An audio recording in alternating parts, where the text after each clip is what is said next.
కావడం జరిగింది. చాలామంది సుసైడ్ చేసుకున్నారు. చాలామంది ఫ్యామిలీస్లో ఇది ఒక చాలా బాగా బాధ కలిగించావు ఈ బెట్టింగ్ యాప్స్. దాన్ని ఆయన ప్రమోట్ చేయడం జరిగింది.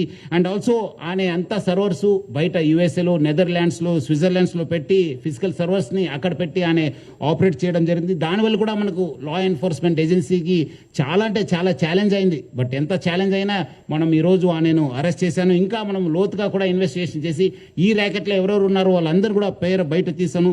ముఖ్యంగా ఆయన 1win అండ్ 1xBet ఈ ఆన్లైన్ బెట్టింగ్ యాప్స్ని బాగా అంటే బాగా ప్రమోట్ చేశారు.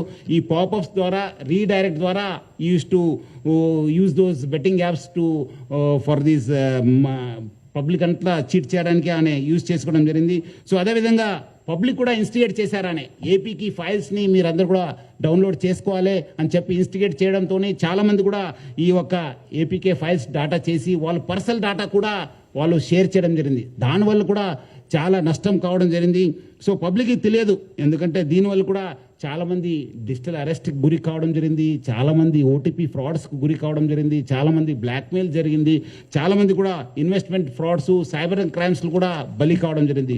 సో పబ్లిక్ అర్థం చేసుకోవాలి. ఈరోజు ఏదో మనము ఫిలిం చూస్తాను అనుకోవడానికి లేదు. దాని వెనుక కూడా ఒక డార్క్ ఫేస్ ఉందని చెప్పి తెలుసుకోవాలి. మనము ఆయన అరెస్ట్ చేసిన తర్వాత ఇమీడియట్లీ ఐబొమ్మ అండ్ బపం వెబ్సైట్స్ని మనము డౌన్ చేయడం జరిగింది. అన్నీ కూడా స్టాప్ చేయడం జరిగింది. సో ఇలాంటి వెబ్సైట్స్ని పబ్లిక్ ఎంకరేజ్ చేయవద్దని చెప్పి కోరుతున్నాను. ఎందుకంటే ఈరోజు మనం అందరూ పెద్దవాళ్ళతో, ఫిలిం ఇండస్ట్రీ పెద్దవాళ్ళతో కూడా మాట్లాడితే కూడా వాళ్ళు అంత కష్టపడి క్రియేటివ్ చేసి అంత డబ్బులు పెట్టి ప్రొడ్యూస్ చేసిన తర్వాత ఇది within minutes, within hours it is getting pirated and people are getting attracted అని చెప్పి పబ్లిక్ అందరూ కూడా కోరుతున్నాను. మీరందరూ కూడా ఇలాంటి వెబ్సైట్ విజిట్ చేయవద్దు, చూడొద్దని చెప్పి కోరుతున్నాను. మీ personal first piracy itself is illegal. దాని కాకుండా మీకు పర్సనల్ కూడా నష్టం జరుగుతుంది. అది కూడా అర్థం చేసుకోవాలి. మీ పర్సనల్ డేటా కూడా పోవడం జరుగుతుంది. చాలామంది కూడా దీనివల్ల కూడా నష్టం కావడం జరిగింది. సో చాలామంది ఆయన కూడా చాలా పెద్ద పెద్ద స్టేట్మెంట్ ఇచ్చారు. ఒక దమ్ము ఉంటే పోలీసు వాళ్ళు పట్టుకోని చెప్పి ఎక్కడ ఉన్నారు ఇప్పుడు అని ఎమ్మడే రవి? పోలీసులు ఏమంటే దమ్ముంటే పట్టుకోండి, నా దగ్గర 5 కోటి ప్రజల ఒక డాటా ఉంది. ఇప్పుడు మీరందరూ కూడా తెలుసు, పోలీస్ని ఛాలెంజ్ చేసి ప్రభుత్వం ఛాలెంజ్ చేస్తే ఏమవుతుందనేది తెలుసు. ఇప్పుడు ఎక్కడున్నారో మీకు కూడా తెలుసు. సో ఎవరు కూడా ఎంత అనుకోవద్దు. చట్టం law will take its own course of action.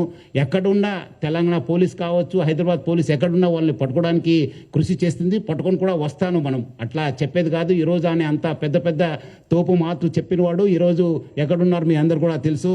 So ఎవరు కూడా అలాంటి ఆయన స్టేట్మెంట్ ఉంది, దమ్ముంటే పట్టుకోండి అని చెప్పి చాలాసారి ఆయన చాలా ట్రెండింగ్ కూడా అయింది అప్పుడు. సో తెలుసు అందరికీ. సో చాలా అంటే చాలా నష్టం జరిగింది.